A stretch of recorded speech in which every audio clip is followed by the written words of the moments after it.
Did you know that leaving this tiny plug inside your orchid could actually suffocate its roots? In today's video, I'll show you why removing it is the secret to keeping your orchid happy, healthy, and blooming for years. Yes, that's right. This little plug right here is slowly killing your orchid, and most people don't even know it's there. When you buy orchids from garden centers or supermarkets, most of them are grown in plugs. This is usually a spongy or sphagnum moss ball-like wrap around the root of the plant. Growers use it to support young orchids during their early growth stages, particularly during propagation and shipping.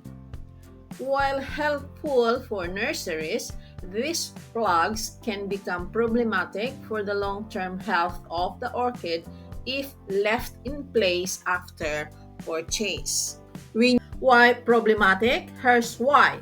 Over time, this plug becomes a nightmare because the plug retains excessive moisture, cutting off airflow and causing rot, a common orchid killer.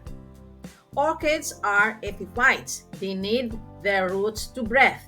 And leaving the plug inside means your orchids may slowly suffocate even if you're watering correctly. How to safely remove the plug?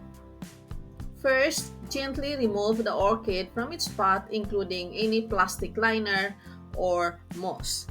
Then, locate or find the plug. It is usually a moss ball or sponge-like material located in the center of the root ball where the roots were initially growing. After that, after removing the plug, place your orchid into a breathable medium like chunky bark or a mixed bark, charcoal, and perlite.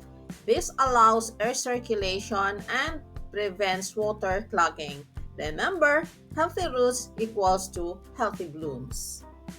Once the plug is gone, your orchid's roots can finally breathe. You'll notice stronger growth, greener leaves, and more consistent blooming. It's a small step that makes a huge difference in your orchid's health. That's why I recommend that you should remove the plug when repotting an orchids, especially if it has been purchased from a store. This allows for proper root aeration and prevents potential problems associated with overwatering. So the next time you bring home an orchid, don't forget to check for that plug. Removing it could be the secret to keeping your orchid happy and thriving. If you found this step helpful, give this video a thumbs up and don't forget to subscribe for more orchid care secrets. See you in the next one. Thanks for watching. Thanks for your time. God bless.